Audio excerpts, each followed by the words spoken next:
welcome back to my channel, and welcome if you're new.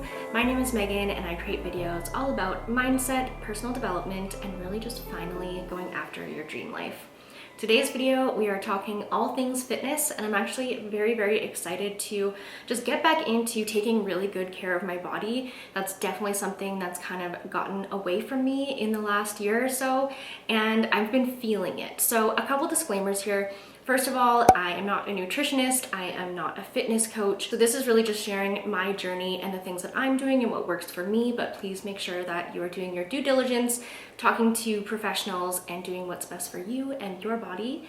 The second thing I wanted to talk about is the fact that you can want to change and improve and still love yourself along the way. I had really come to a place of finding a really great balance when it came to food and nutrition and working out, and I've talked about this a little bit before.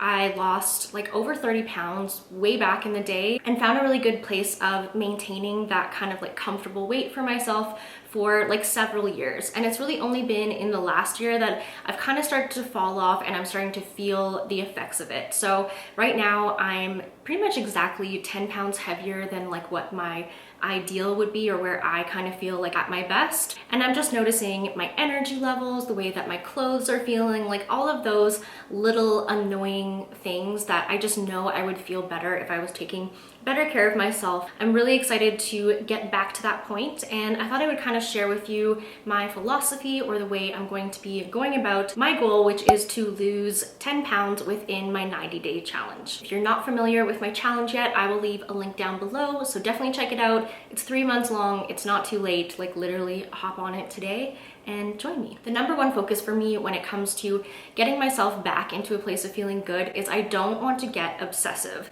I come from a background of very restrictive eating, very all or nothing, just not great. And I really don't want to go back there, and I felt really proud of myself for kind of finding that balance. And so that's really all I'm looking to get back to. The way that I'm going to do this is by focusing on awareness and not restriction. This goes for both diet and exercise, so I'm definitely not going to be counting calories. I'm not going to be on a super rigid workout routine where I'm doing certain things on certain days. It is going to be quite intuitive, but the way that I'm going to be able to build on that is by, you guessed it, tracking everything as I do. So I'm going to be tracking my nutrition, again, not counting calories, but just writing down in my notes what I eat, and that's it. And I honestly feel like that awareness in itself will just help you make better decisions. Like if you have to write down that you're eating a big bag of chips every day, which, like, no joke, I have not been holding back, you know, that will automatically encourage you to make better choices. And when you write down those good things,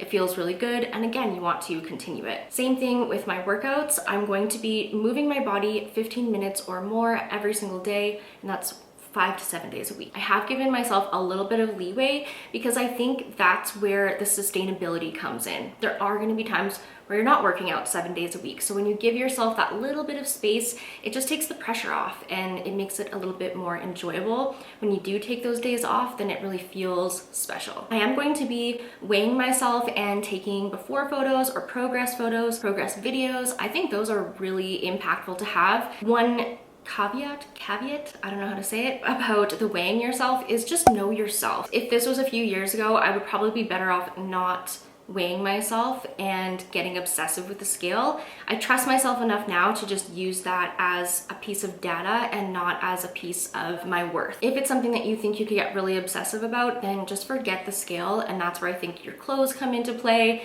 and photos come into play. So that's actually why I'm not tracking my nutrition, is I know I can get very obsessive about it, and there's just, it just gives me anxiousness thinking about it. When I sat down and tried to figure out how I wanted to go about getting into a place of feeling really good in a positive way, my first go-to was to start looking at creators that I love. So Annie Jaffrey, Sam Ozurkul, I can never say her last name, but those are probably like my two main ones that I go to for like health and fitness inspiration. Sarah's Day is probably another one. I find it really interesting to learn just little tips and tricks that other people have, and it also is inspiring to kind of live a lifestyle of being healthy. So going back to my video from last week, when we were talking about like what would a healthy person do, that's something that I really often think of. I kind of step into that mindset of like, okay, what would Annie Jaffrey do right now if she was like really craving something, or how would she go about picking out groceries or doing those things, and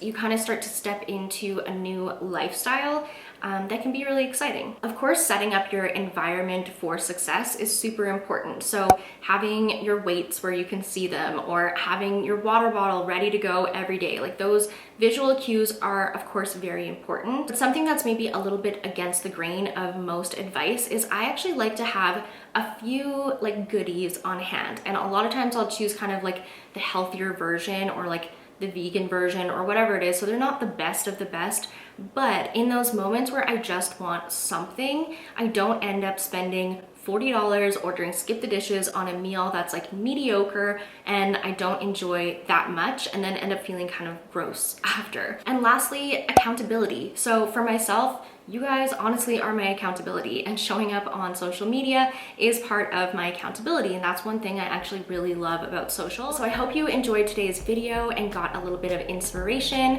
I will definitely be checking in with you guys throughout the 90-day challenge to share my progress, let you know how I'm doing, what's working, what's not. If you'd like to follow along on kind of the day-to-day, then definitely check me out on Instagram and on TikTok. And other than that, I will see you all next week. Thank you so much for watching, and if you did like it, give it a thumbs up and subscribe, and we will talk to you soon.